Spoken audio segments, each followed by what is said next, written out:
Good afternoon. Welcome to Medical Grand Rounds. I'm Bob Wachter, chair of the UCSF Department of Medicine. We're just virtual today, and so the usual ground rules are there in terms of closed captioning. If you have questions, put them in the Q&A, and we are videoing this, and we'll put it up later. Really looking forward to today's talk. One of my favorite faculty members and one of the great teachers at UCSF, Andy Josephson, is going to teach us. Andy, and the topic today is Stroke 2023. A change has come and is still coming. Really amazing changes in the world of stroke over the last several years, and we will learn about them from one of the world's experts. Andy is a specialist in neurovascular and neurologic diseases. He cares for patients with stroke as well as general neurology patients. He founded the Neurohospitalist program at UCSF and really nationally has been a leader in that area. He graduated from Stanford, MD from WashU, and then we were lucky enough that he came for his internship in internal medicine, where I first got to know him, and then residency in neurology, chief residency. He did a fellowship in neurovascular neurology and behavioral neurology, and has been a national leader since joining our faculty. As I said, he's been a pioneer in the neurohospitalist model of care and has done research on inpatient neurology, quality and safety in neurology, and is editor-in-chief of JAMA Neurology, which is a leading journal in the field. He's won pretty much every teaching award that exists at UCSF, including the Henry J. Kaiser Award for Excellence in Teaching, the Academic Senate Distinction in Teaching Award, the Robert Layzer Golden Toe Award. Love that, as well as has been the keynote speaker at the School of Medicine Commencement.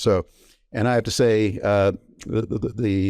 our friendship and collaboration as chairs of the two most important departments at UCSF has been truly gratifying and really a source of joy. And we have wonderful collaborations with Andy and his department, and I prize them dearly. So with that, let me turn it over to Andy Josephson. Look forward to hearing it. Thanks, Bob. I really appreciate the invitation. Let me see if I can share my slides. I'm seeing they work. There we go. Okay. Thanks so much for having me. I am just to talk about stroke here in 2023, and as Bob indicated, it's been quite a journey since where we were a couple decades ago, but it feels like it's accelerated a fair amount in the last 24 months or so. So I think I'm going to present a lot of basics of stroke management, also a lot of new data and new directions where the field is going.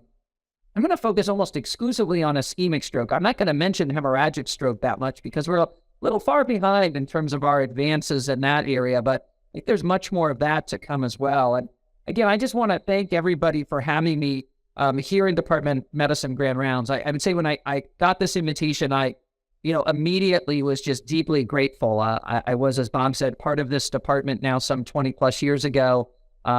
We've had incredible partnerships with the Department of Medicine and in almost every subspecialty with neurology. It's just a real honor to be here. I think the second feeling I had was I was utterly mystified as to why I would be invited and why any of you would like to hear about stroke.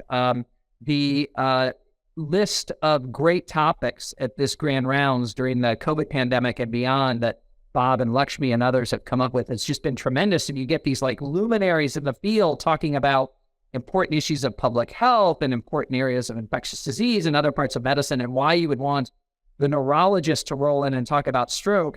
I really have no idea. Maybe they knew the storm was coming, and if the power goes out, then, we don't miss that much. But I am very grateful to be here. So thank you very much. I'm going to begin by talking about really the acute management of stroke. And this is not something I realize that many of you practice on a daily basis, but it is important perspective to hear where the field's going and to be able to, if you're attending in the hospital, if you're seeing patients in the clinic, to really understand what we're doing in 2023, because it changes sort of the urgency in which you approach these patients and thinking about what our options are. So I'll illustrate this with a series of cases, but this is sort of the acute stroke case that we'll start with. 65-year-old right-handed man, history of high blood pressure, shows up to the ED in a really delayed fashion after the sudden onset of right-sided weakness. I've said it multiple times. People have a twinge of chest pain that's probably indigestion. They run to the ED, but somebody's arm goes weak. and they wait around, see if it gets better. And that's something that we really need to get through to our population, how important it is to call 911 and present urgently if you have any neurologic symptoms that are concerning for stroke. On this patient's exam, expressive aphasia, right face and arm weakness, a right visual field cut, left gaze deviation, and here's the key. So he was last seen normal at 1 o'clock in the afternoon, and you're now seeing the patient at 10:45 at night, some 9 hours and 45 minutes later. And it's really important to note the time, as we'll talk about in a minute. Like every patient who shows up with a suspected stroke, we get a non-contrast head CT. And the goal of this head CT is not to see the ischemic stroke, because usually the head CT in ischemic stroke early on will be normal. This is a normal scan that I'm illustrating here. The reason we get this is that 15% of patients with the exact same presentation are going to have an intracerebral hemorrhage. And even the best stroke neurologist cannot tell, based on clinical signs, vitals, whatever you might do, the difference between an ischemic stroke and a hemorrhagic stroke. And because, as we'll talk about, we treat ischemic stroke by ending the blood, taking blood clots out. You would not want to do those things for a hemorrhagic stroke. So it's very important that this scan is done merely to exclude the 15% of people who are going to have a hemorrhage with this same presentation. Now, at UCSF, we've done this for a long, long time, thanks to a number of folks who helped make this happen now some 20 years ago. But this is now standard throughout the country, that in addition to a non-con CT, we're going to get a so-called stroke protocol CT that will include that non-contrast scan, but also CT angiography that goes from the top of the heart all the way up to the top of the head. There will be CT perfusion. Occasionally, we will get a post-contrast study. What I'm going to try to convince you is that where we are in 2023, that this CT angiography and the CT perfusion that are performed in acute stroke are just as important as the non-contrast CT scan, and their results determine what we are going to do next. So in this case, here's the CT angiogram, and in the CT angiogram, the right middle cerebral artery fills normally, but there is a big cutoff in the left middle cerebral artery. That is a sign that the patient has a so-called LVO, or a large vessel occlusion. There is a clot sitting in the left middle cerebral artery. We also get CT perfusion, and I'm going to talk about this a number of times. The technical aspects of it are actually quite interesting. It involves how quickly contrast gets to various parts of the brain, and then does it ever finally get there, or does it never get there? And through a variety of fun pieces of calculus, we're able to determine CT perfusion in various parts of the brain. So look on the far right, and what you see is a cartoon of the brain that then superimposed has colored pieces, green and red. Every single voxel that is colored there is a part of the brain that is not functioning correctly. The person is symptomatic from everything that's in color, but there's two colors, right? Areas in red are areas that are dead. The contrast never gets there. It's dead tissue. No matter what we do, that is infarction. It is not going to get better. But the areas in green are areas that are ischemic. They're not yet infarcted. And if we could revascularize that tissue, we may be able to save the day here. When you see a patient with stroke, you have no idea, based on the clinical symptoms, how much of those deficits are reversible and how much is irreversible, and CT perfusion allows us to figure that out. We'll come back to that in great detail. If there's one slide that's the take-home slide from the talk when it comes to acute stroke management, it's right here. So we have, in neurology, in acute stroke management, we have time windows. And in those time windows, the treatment for stroke is safe and effective, and outside of those time windows, it may not be safe and effective. And it's very important to establish when the stroke began, but we don't ask patients, when did you start having a stroke? Because if somebody wakes up at 8 a.m. with right-sided weakness, they'll say, at 8 a.m. when I woke up. But we don't want to misestimate these time windows. So as a result, we ask a different question. When is the last time you were normal? And if the answer is at 8 p.m. the night before when they went to bed, or at 3 a.m. when they got up to use the bathroom, that's when we start the clock. And in 2023, here's where we are. From 0 to 4.5 hours, we can give an intravenous thrombolytic, IVTPA is the one that's most commonly used, to lyse the blood clot. I'll talk about these all more in some detail. Between 0 and 6 hours, we can put a catheter in the groin or in the radial artery, our neurointerventional colleagues, who can then slink it up to the brain and literally pull out the clot, mechanical embolectomy. I mean, within 6 hours, everybody who has a large vessel occlusion, we can take out their clot and, as I'll show you, make them better. Between 6 and 24 hours, some people we want to take out their clots and some we do not. And that is based on the perfusion data that I showed you earlier. So let's dig into these in a little bit more detail, but here's the snapshot to look at. First of all, IV-TPA. I'm not going to talk about this in great detail, except to tell you IV-TPA really works for stroke, but it only works very early in the course. We say to 4.5 hours, but as you can see here in the graph, this is a long, very old snapshot of looking at a meta-analysis of all the important TPA trials. And what you see is that its success degrades over time. So if you can get TPA in the first hour, then people do very, very well. The risk of hemorrhage is low, and the rate of success in terms of lysing the clot and leading to better outcomes is very high. But as you approach that 4.5 hour window, you get to the point where the error bars start to cross the null. And at that point, it's no longer effective. You have a higher risk of hemorrhage. You have a lower rate of helping people out. And there's broad success. This works for old individuals, young individuals. They work for people with large strokes, little strokes, medium strokes, everything in between. So we use thrombolysis if somebody doesn't have any contraindications and comes in with an acute ischemic stroke, again, within the first 4.5 hours. Have to have a CT scan first because we have to make sure they don't have a hemorrhage. Now, speed really matters. Just because we have 4.5 hours to administer this therapy does not mean that we want to take our time, because every single minute that goes by, there's over 1 million neurons that are dying in an ischemic brain. And so the quicker we can revascularize these people, the better. This is a favorite study of mine that were done by some of our colleagues looking at the Get With the Guidelines registry of all hospitals that take care of patients with acute stroke in this country.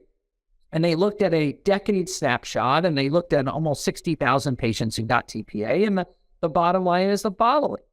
For every 15 minutes earlier that TPA was given, I'm talking about 2.5 hours versus 2:45, 90 minutes versus 120 minutes, everywhere in that window.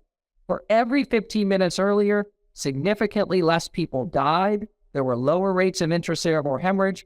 More people were significantly able to ambulate when they left the hospital, and more people were able to go home.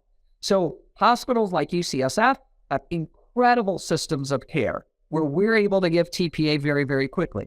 We get pre-hospital notifications by EMFs that we're bringing in a patient with stroke. A stroke code goes out across multiple people, including radiologists, neurointerventional radiologists, stroke attendings, and most importantly, our residents, who then run down to the emergency room, meet the patient on the gurney when they come out of the ambulance, and start a process that very quickly gets the patient a scan. Remember, we have a scanner in the ED that we clear out for this scan to happen, and then administer TPA, often in the scanner after the non-contrast CT scan. We keep track of how long it takes from the time we get the call or the time the patient arrives to the time we can get TPA. It's an important quality metric, and we're very proud of how we've done, mainly led by our fantastic house staff here in the neurology department. So it's a big deal that we have systems of care that can give TPA very, very quickly. Now, there's been a twist in the last year. This has been a big headline, and that is, should we use a different lytic agent? Should we use tenecteplase or TNK? Our cardiology colleagues will say, didn't we determine this 20 years ago? I hear ya. We haven't, so we're still TPA, alteplase as the lytic agent of choice. This is sort of a new alternative. There have been multiple studies looking at this option. Why would we care? Well, the reason why we really care is that intravenous TPA for stroke is given as a bolus and then a 60-minute infusion, whereas TNK can be given as a single bolus. That is really important, because if somebody is within those 60 minutes and they're still getting TPA, hospitals who are transferring patients to tertiary centers so they can get something like an embolectomy often either have to keep the patient at the hospital or find a critical care transport. And those can be very difficult to find, as many of you know. So TNK allows us that there's no infusion going, and just have a regular BLS transport and transfer the patient to a referring facility. So this can really transform our ability to get patients quickly the treatment they need for stroke.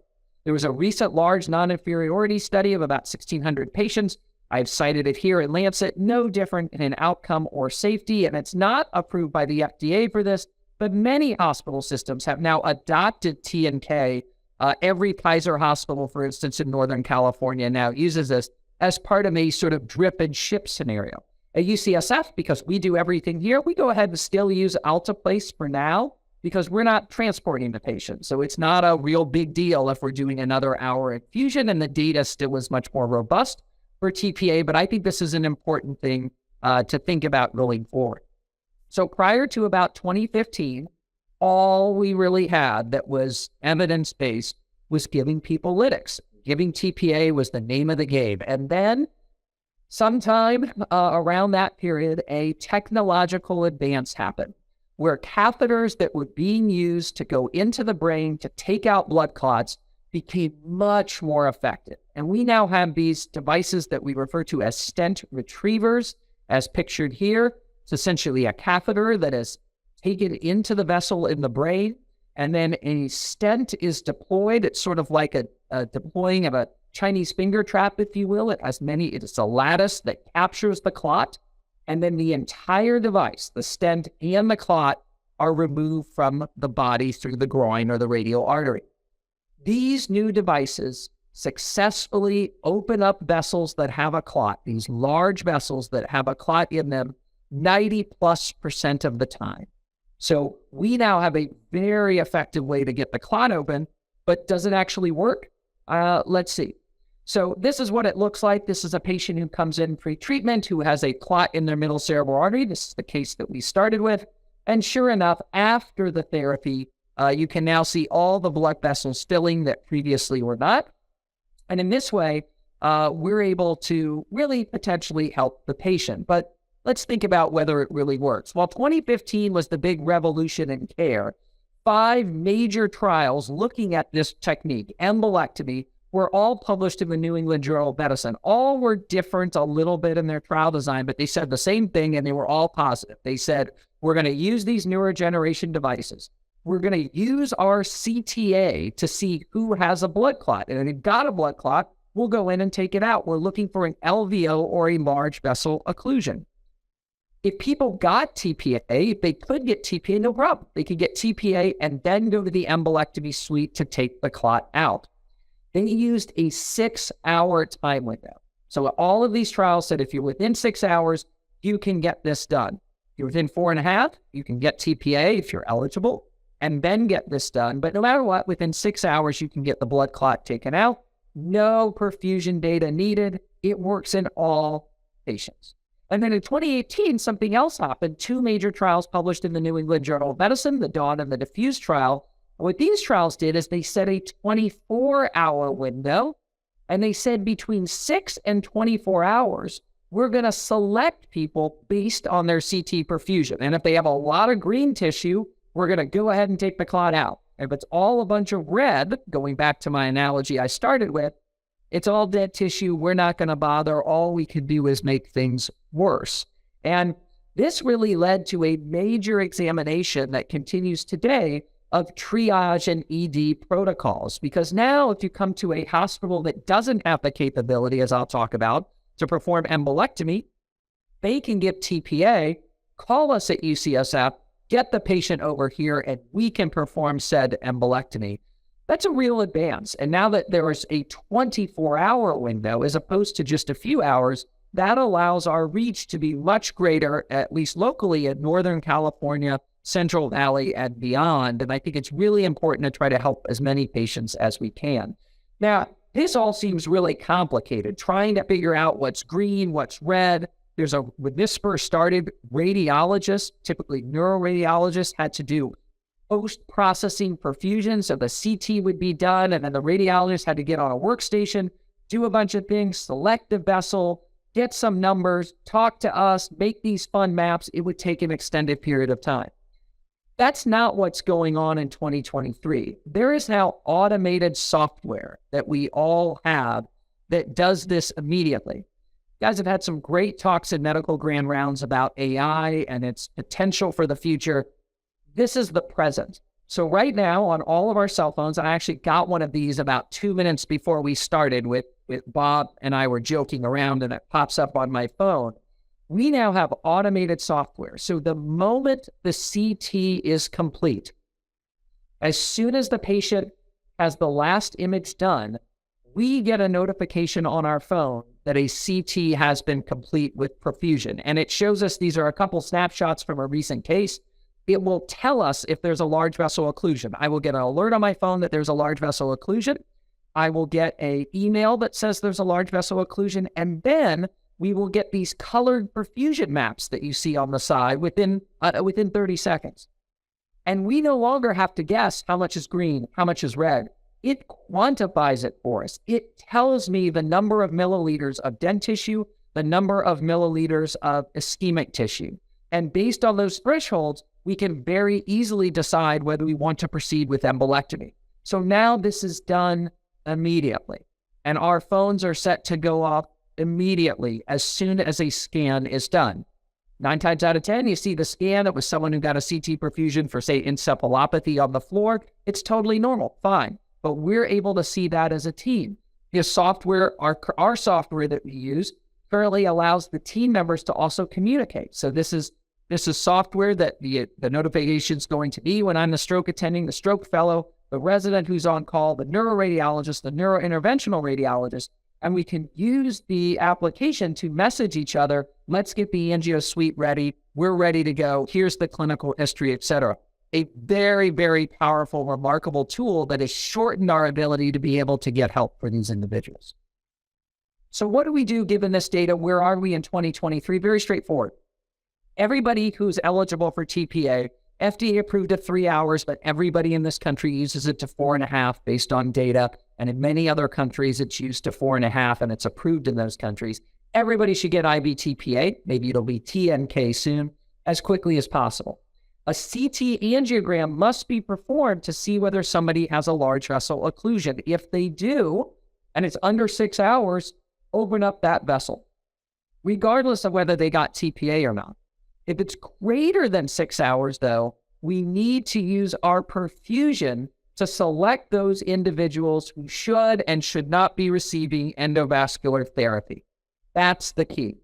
And here's an important piece that I'm going to spend a few minutes on, is that all of these parameters were chosen for trials, basically, and they may or may not include all patients who can benefit. My colleague, Wade Smith, who's the division chief of our neurovascular division, has been saying for many years, do we ever hurt anybody by opening up the vessel? Is there really data that somebody can be injured? And I used to think he was wrong about this, but I'm going to show you some data that's come out in the last 6 months that might suggest that Wade's right, that we should just think about opening up the vessel on everyone, but I'll come to that. It is a major emphasis of current research. Many of you may have seen in the New York Times just a few days ago this really neat article talking about large vessel occlusions, opening up vessels in an angiography suite. Remember, neurointerventional radiologist, NIR, you can get there through a neurology residency, a radiology residency, or a neurosurgery residency. So this is really a multidisciplinary group of folks. And this article talks about how effective this therapy is, but how there's just not enough of these people across much of the country. So in rural areas, even in places you wouldn't think is that rural, for instance, up in Tahoe, there's just not folks and hospitals that have the capability to do this. So this article talked about the process of transferring patients to hospitals, how long it can take, getting people to get the stroke treatment they deserve. Ultimately, we need more hospitals that can do this. There are multiple different designations for hospitals as stroke centers. Primary stroke centers, and these names have changed a little bit, but I'll use the old parlance. Primary stroke centers are stroke centers that can give TPA and provide good care to patients. Patients who are at comprehensive stroke centers like UCSF, these clots can be removed by people who are on call 24 hours a day to do so. By the way, when I say UCSF, Moffitt, ZSFG, the VA, all three have this capability covered by the same team of fantastic neurointerventionalists. So I think this is an important public health concern because when I'm traveling to places, I want to know, like, where's the closest stroke center if I need this to be done. I don't want it to be a 12-hour plane flight, drive with an ambulance, helicopter ride, etc. Very, very important going forward. Now, I want to take everybody back for just a second to the year 2008, 15 years ago. In 2008, the space shuttle Atlantis was still flying. There was the last episode of The Sopranos. LeBron and the Spurs were fighting it out for the NBA championship. Bob and Neeraj were writing articles about the color of wristbands that needed to be done to be DNR. I mean, a lot of like totally antiquated, meaningless things.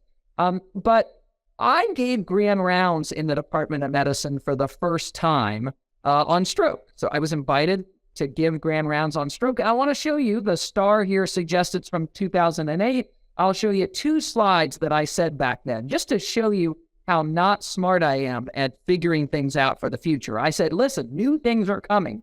We're going to be able to open the vessel with these devices, which were not yet happening. I don't think good.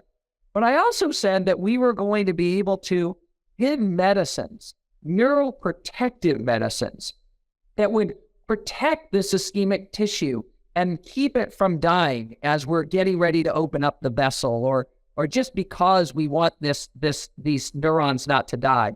Multiple, over 20 trials of neuroprotective agents in stroke, they've all failed. So we do not have a drug, as I predicted we would, to be able to stop folks from their neurons dying as we're waiting to get these treatments. Hence how important it is to rapidly get people to centers where they can get the treatment they deserve.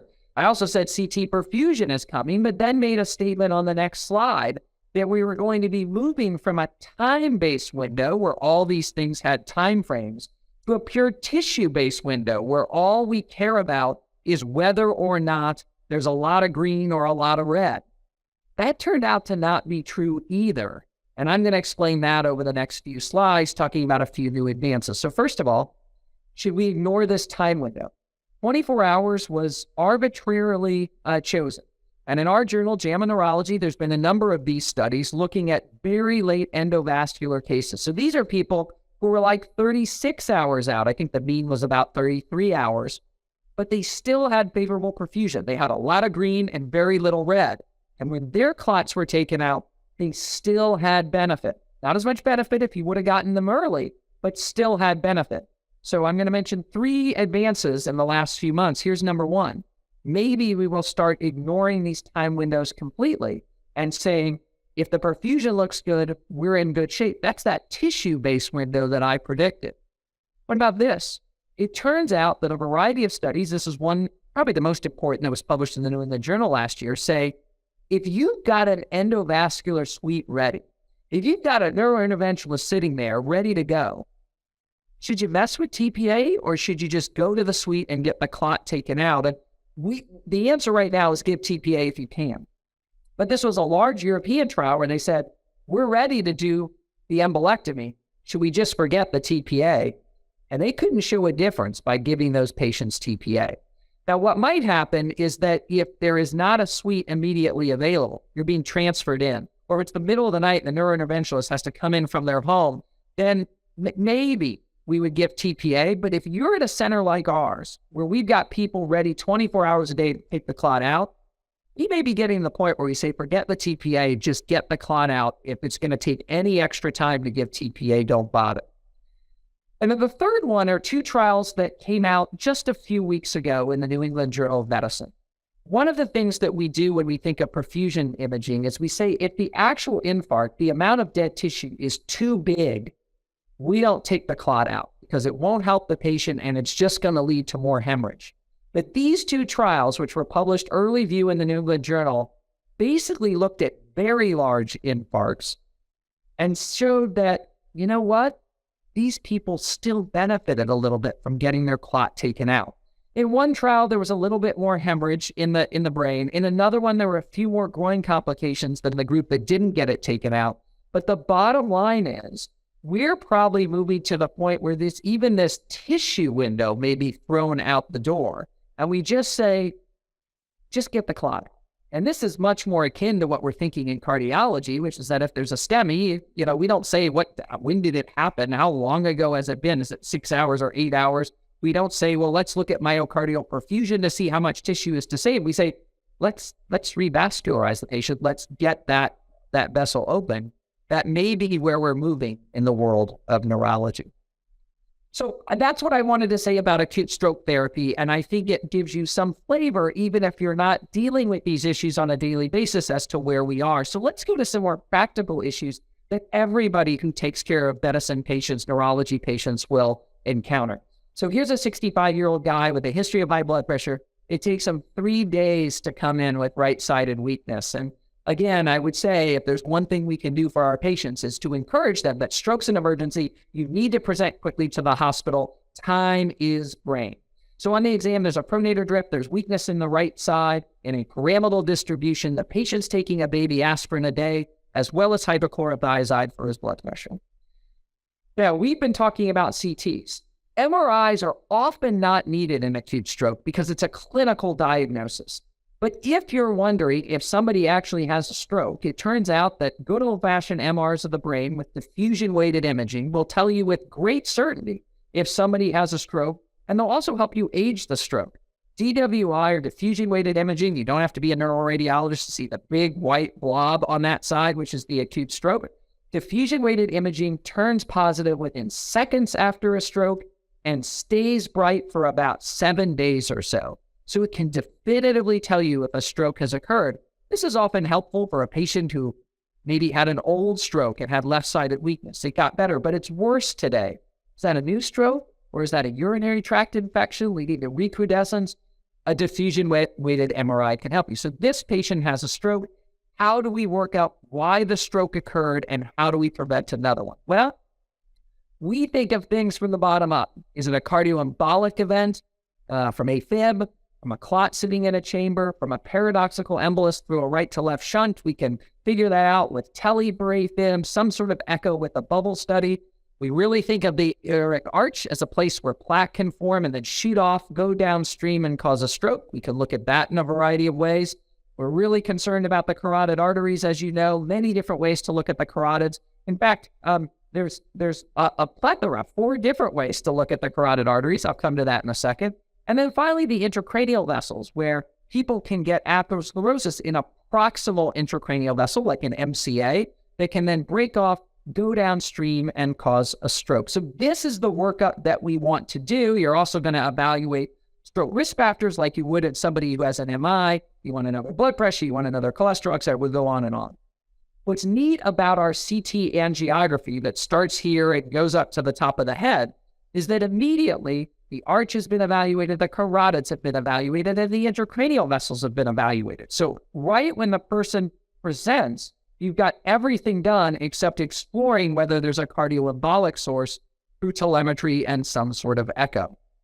And speaking of some sort of echo, we typically get a surface echo for a bubble here, with a bubble here at UCSF. But there is data to suggest that TEE is a better way to investigate people who have stroke, that increases the yield of things that you would do something about. Now, TEE is obviously invasive.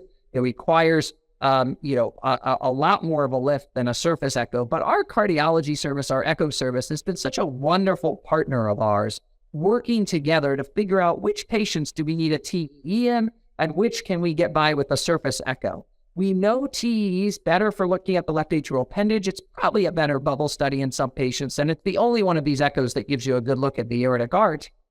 It changes findings, probably changes management, probably about 10% of the time. We reserve TEEs for people whose workup is otherwise negative, or in people who are less than 55. People less than 55, we usually go straight to a TEE rather than a surface echo. There's not great evidence to support what I just said, but that's kind of our evidence-based truce, if you will, thinking about the best use of echocardiography resources.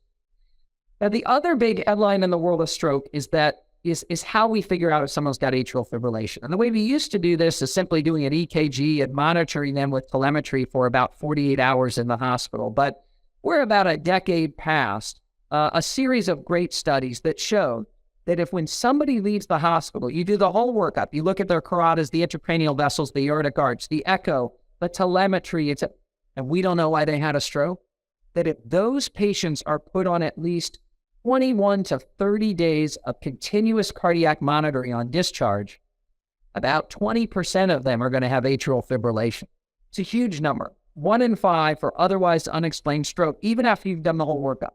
So it's now standard of care that if somebody has an embolic-looking stroke, when they're discharged from the hospital, we put them on a long-term monitor. Data is at least 21, probably at least 30 days, looking for atrial fibrillation. Quickly changes management because we're going to anticoagulate those patients, as I mentioned in a minute, and it's probably certainly cost-effective. The big headline in the last year is like really long-term monitoring, including a series of randomized trials that basically said, well, if that doesn't work and you still don't know what caused it, put in an implantable cardiac monitor, looking for AFib for at least a year.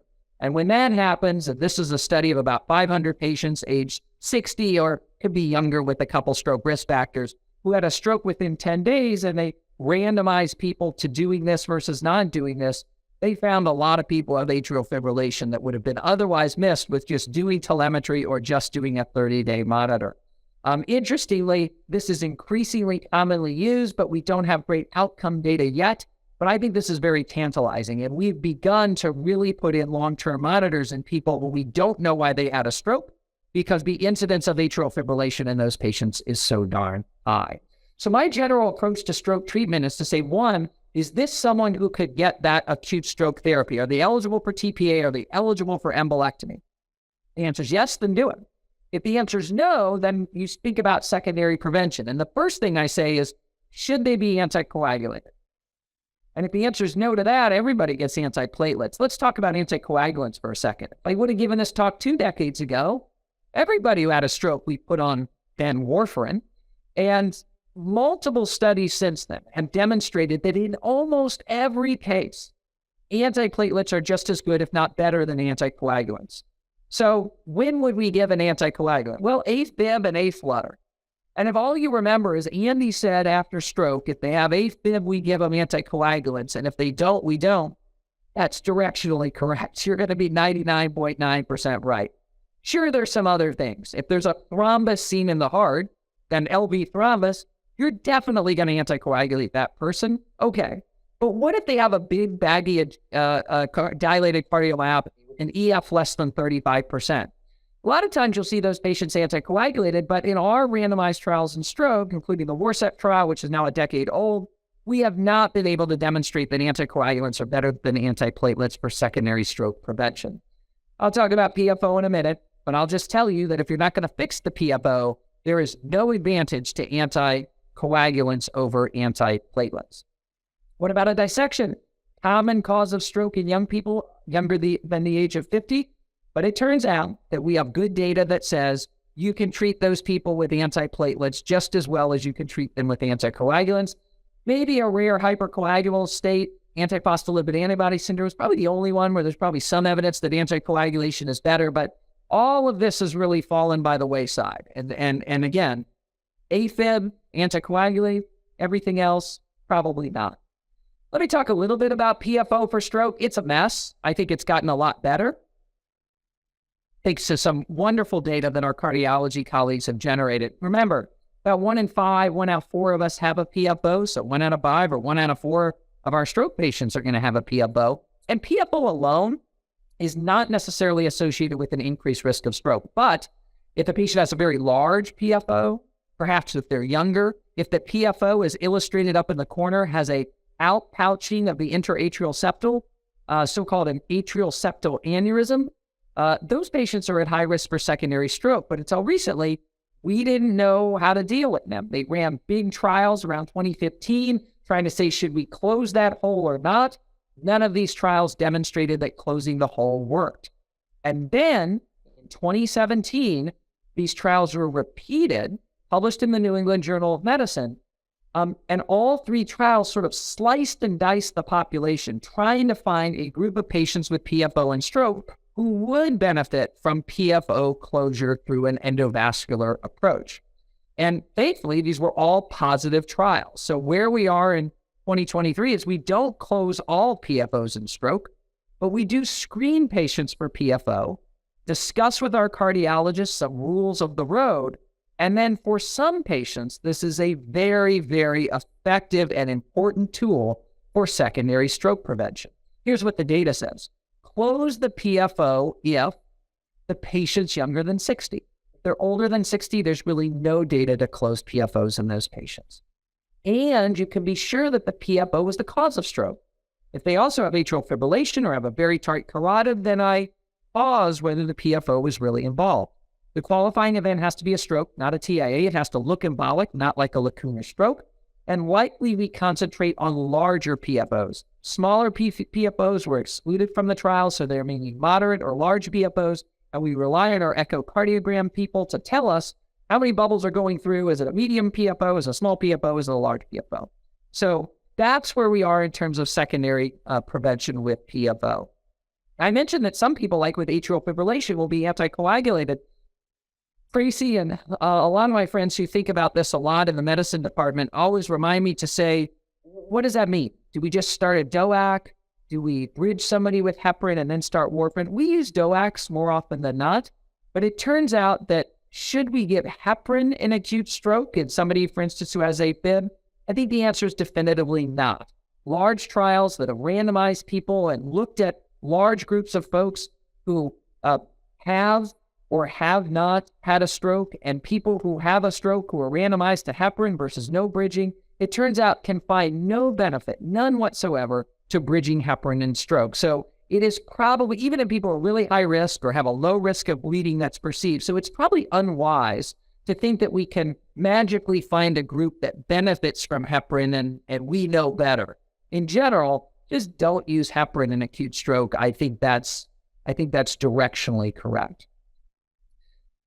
Let's talk about this case. 70-year-old woman, history of diabetes, 10 hours after the onset of slurred speech and right arm and leg weakness, taking a baby aspirin a day, and there's a little teeny stroke, a little lacunar stroke there, but there was no large vessel occlusion. So this patient is not eligible for acute stroke therapy. And they're not within 4.5 hours, so they can't get TPA, they can't get TNK. So anticoagulants, let's say we do the whole workup. No AFib, no reason to anticoagulate the patient. So the question is this somebody who gets an antiplatelet? Everybody gets an antiplatelet. So yes, what do we treat them with? Well, we got three major options in stroke. We have good old-fashioned aspirin, and it turns out that 50 milligrams all the way to 1.5 grams, same thing. So you can give a baby aspirin or a full dose aspirin, makes no difference. We usually treat people with just a baby aspirin.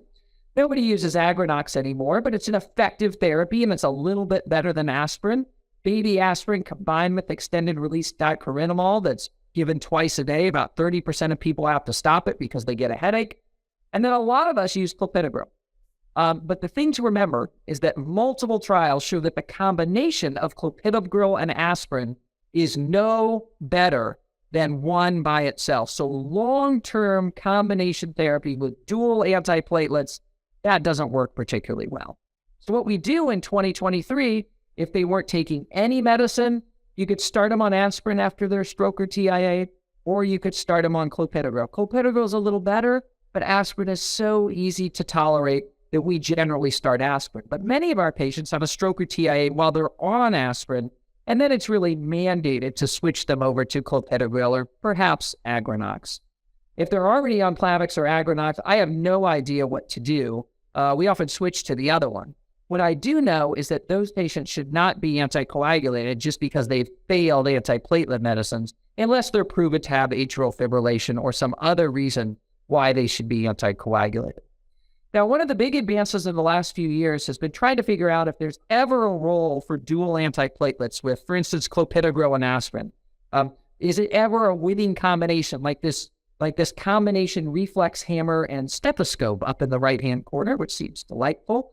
The POINT trial was published in the New England Journal of Medicine, and what they tried to do is they said, listen, we know, and this was based by Clay Johnston, when he was based here at UCSF, was a large international trial, trying to say, can we identify a subgroup of patients who would benefit from both aspirin and clopidogrel? And the way to do it is to find patients who don't have much risk of bleeding, they have a tiny stroke or no stroke, and use it for only a short period of time when we know that the higher risk of recurrence happens in the first few weeks. So they selected patients who had minor deficits or no deficits based on their NIHSS stroke scale score. And then they randomized people to duals, aspirin or clopidogrel versus aspirin alone. And they only did it for a short period of time. And what they showed was that it worked. It decreased the risk of recurrent stroke with only minimally more hemorrhages, most of which were systemic. And so nowadays, as I'll come to in a minute, we do use this combination. There's a trial I'll go through very quickly that was published a couple years ago, the exact same study, only looking at ticagrelor as opposed to clopidogrel. Ticagrelor has the advantage, even though it's more expensive, that it doesn't have drug-drug interactions. CYP mutations do not get you in trouble with clopidogrel quote-unquote resistance. And so nowadays in 2023, there are situations where we use dual antiplatelets. We do it in patients who have a minor stroke or a TIA, and we do it for only 21 days. So in the first 21 days, we will treat people with a combination typically of aspirin and clopidogrel, but aspirin and ticagrelor is an option. And then after 21 days, revert to just one. If they were on nothing, we can revert to aspirin. If they were on aspirin at the time, we can treat them with monotherapy with clopidogrel. Other times we use duals, there's not a lot. I guess if you have a fresh carotid stent, sure.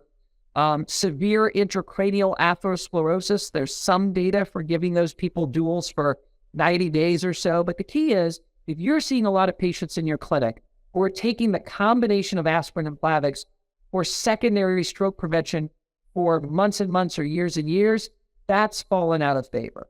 Monotherapy is the way to go for secondary prevention, with the exception of these short time periods for some carefully selected patients.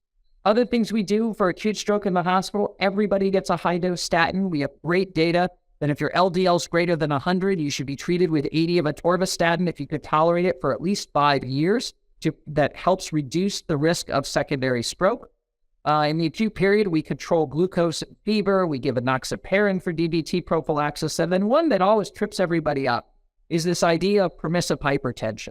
So we let people's blood pressure ride high because that is keeping perfusion to those areas of the brain that are underperfused. And so the national guidelines are if you don't get TPA, in the first few days, we should let people's blood pressure be as high as 220 systolic. Don't treat the person who's 210 to bring them back to 190. We don't want to do that. We want to allow this permissive hypertension.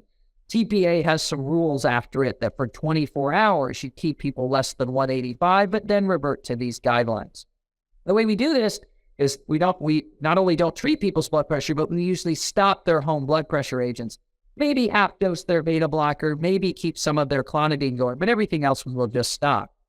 When we decide to back off on permissive hypertension and begin lowering the blood pressure, because of course that's required for secondary stroke prevention, it remains controversial. What we typically do is start medicine at about 48 to 72 hours or at discharge, and then work with our primary care colleagues to bring people's blood pressure down slowly over a matter of days or weeks. And there are some situations where we might, do this a little longer, some where we might do it a little shorter, but this ends up being an important strategy.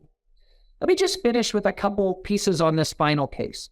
73-year-old woman with high blood pressure comes to the ED after a 5-minute episode of weakness that resolved. Her exam's normal except high blood pressure, and she's got a little stroke on her MRI. That's interesting because this is a patient with the TIA.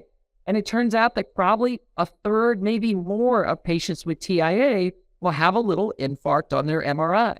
As a result, we think of TIA and stroke as the same disorder, same workup, same treatment. And if you conceptualize that, this is sort of like our unstable angina. Like nothing much is dead yet. The patient's still normal. We have our opportunity to intervene. And we've become very, very aggressive with patients with TIA, sort of thinking of an unstable angina analogy.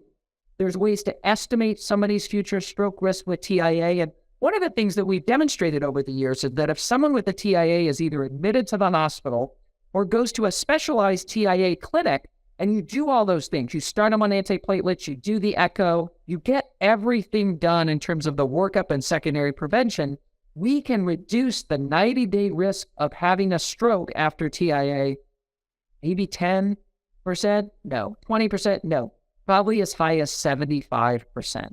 So it is very important to be very aggressive about somebody who may have had a TIA, and we've demonstrated that in multiple trials. Now, the final thing I'll talk about is that in this case, this TIA was caused by a very tight stenosis in the carotid artery. And it's very important to look at the carotids because carotid artery stenosis leading to stroke is not only an important cause of stroke, but it's a very treatable cause of stroke when it comes to secondary prevention. You'll all remember the NASA trial in the early 90s that showed that if somebody's carotid on the same side of the stroke or TIA was greater than 70% stenotic, you should fix it. Now, this was compared to best medical management at the time. We've gotten better, certainly. But remember that 70% number. If it's greater than 70%, fix it. If it's less, medical management is the best way to go, even in 2023. And in the world of stroke, don't miss carotid disease. Don't miss AFib because we've got great ways to help those individuals. And when it comes to fixing the carotid, we can either fix it with a good old-fashioned carotid endarterectomy, or now there's a lot of data that placing a stent in the carotid is just as effective. And so it turns out that if you put a stent in, there's a little bit more stroke in the procedure. If you do an endarterectomy, there's a little bit more MI, but overall things are equal. Turns out in older individuals greater than 70, they benefit a little bit more from endarterectomy as opposed to stenting because you're probably going through these tortuous vessels on the stent, and therefore you could flick off some clot and it goes downstream. But don't forget about fixing people's carotid arteries as an important area of secondary prevention.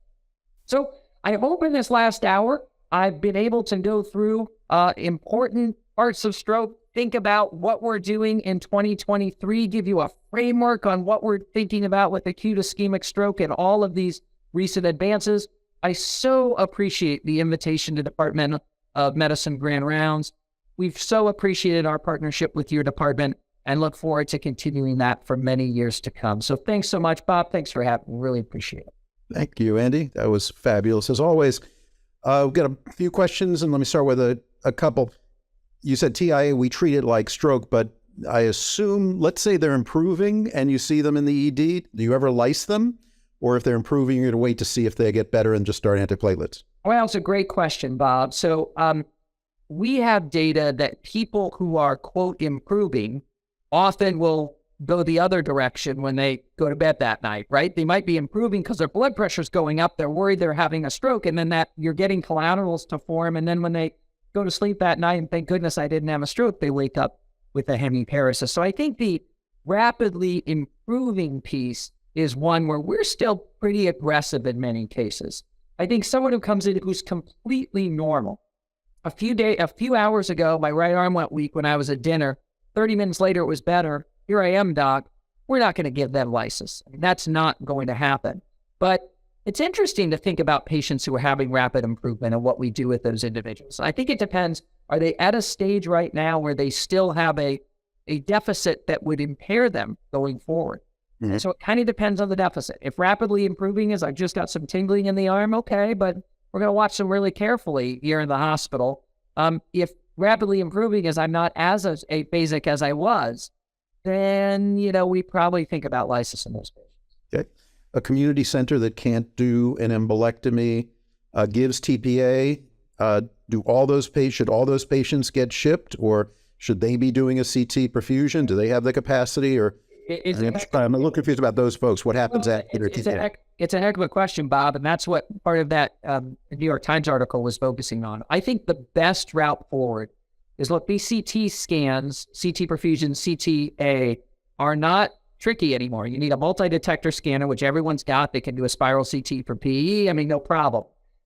What was usually the barrier is the ability to interpret these things. And now with this automated software, many of our partner hospitals are investing in that so that when they call us, they can say, there is a large vessel occlusion and look at it. On my phone, I don't just have the UCSF ZSFG perfusion. I get the perfusion if something happens at our partners at Marin General, for instance. Mm-hmm. And so we're able to see that in real time and bring the patient over. I think if you do it the other way, where you say, we're just going to ship the patient, then we're taking up a lot of beds here. We're using a lot of resources to bring people here who don't need acute stroke therapy and wouldn't qualify based on the perfusion, or they don't have a large vessel occlusion. So I think that the best scenario is everybody has a partner hospital that they rely upon to accept their strokes if they need acute therapy, but they can do the screening there with imaging and use teleneurology or a conversation with their local neurologist or a conversation with the transfer center, us, to help determine whether this is a patient who should be shipped. We do this every single day at UCSF. So community hospital does TPA, patient seems like they got a little bit better. They do the CT, it does not show large vessel occlusion. Standard of care, they stay at that hospital for the rest of their care. That's the standard of care. Now, one of the things we've done, which I think, there are some community hospitals who feel uncomfortable. There's people who are medicine hospitals, for instance, Bob, who say, boy, I don't know about post-stroke care. I'm not as comfortable doing so. We only see a couple a year. That's where we've been able to deploy our teleneurology resources. And so there's a variety of hospitals in Northern California, as you know, Bob, where we do all their teleneurology. And part of what we do is we help allow those kinds of patients to stay in that hospital, close to their loved ones, not get shipped miles and miles away. And we see those patients every day and help manage them from afar. I think that's a really useful strategy to help people stay in their community. Great. Anup Muniappa asked, does TPA administration delay when the embolectomy can be done because of the risk of a complication during the invasive procedure? It's a great question, Anup. The answer is generally no. We don't wait, for instance, for that hour-long infusion to stop. The bolus goes in just a minute or two, and then we're able to bring the patient to the IR suite, and we can do the embolectomy while it is still running through the patient. Important question. Also an important observation, thinking about TNK as opposed to TPA, again, getting on a rig to transfer from one hospital to the other. But your experience and nationally, the safety of doing this invasive procedure while the patient's just gotten TPA is okay? Generally okay. Yeah. You made the point that you put this stent in and get the clot and then remove both. Do you ever put the stent in and leave the stent in when you find a stenosis at the time of the original procedure? Yeah, well, that's a really important question. So multiple studies have looked at sort of acute stenting for a stenosis, as opposed to a clot, a fixed stenosis, have not yet been able to demonstrate that efficacy. But I got to tell you, that's an area of active research. I'll give you a twist, Bob. It's a lot easier to think about doing that if the patient has not gotten TPA. If they have TPA on board, my enthusiasm, because if you're going to leave a different kind of stent in, you're certainly going to need to load them on Plavix and give them dual antiplatelets. We're doing that when somebody's had TPA an hour or a few minutes before. That could potentially be high risk. So I think this is another reason why people are saying, could we skip the TPA in some of these thrombectomy cases? Mm-hmm. Great. Marshall Doyer asked a question that I don't understand, but I'm hoping you will. Can you comment on, quote, the ongoing disconnect between neuro and emergency medicine communities on the interpretation of the original NINDS study underpinning thrombolysis? Yeah, I guess what I would say, Marshall, is that I don't want to make it sound like that question is old news, but I think it is a little bit. You're reflecting something very important, that from 95 to name a year, 2008, and I'm just making something up, there was a lot of controversy in many EM societies about whether those TPA trials, whether it really worked or whether it was too dangerous to be able to administer. I think that has largely gone away due to additional trials that have come out. I think the other thing that we've done is that I think the neuro world was probably not good enough in providing important backup to our EM physicians. Rather early on, it was like, we're not in the ED, we're neurologists, we're home, with our reflex hammers. And so, you do this is something you should do. That was not a collaborative way of going forward. Now, most emergency departments do have a neurologist, either on site or by phone or by teleneurology, and providing that partnership.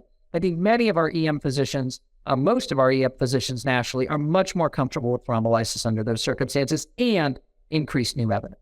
Great. My last question. the justification for the TE in younger people, is it just that they're younger, or is the incidence of something that you'd be looking for higher in that age group? The incidence is higher. I will give you the caveat that first, we've already done the CTA to make sure they don't have dissection. So if you've got a young person who doesn't have a dissection, you've looked at everything, it's probably coming from the heart. It's unlikely they're going to have atrial fibrillation unless they have congenital heart disease. And so the ability to really get at the best look at the heart we can is what drives that. And data suggests the younger you are with stroke, the more likely, assuming you don't have a dissection, that there's going to be something found on the echocardiogram that gives you an answer as to why that occurred. And the somethings basically are you find a clot or you find a PFO? Are those the chief? PFO, endocarditis in those patients, looms large. So a number of reasons why you're going to get a better look, and abnormality of the aortic arch, et cetera. Great. Andy, thank you. Incredibly instructive and interesting and wonderful the progress that we have made, including from you and your colleagues. So thanks so much. We'll see you back here next week. We'll be talking about advances and controversies in geriatrics.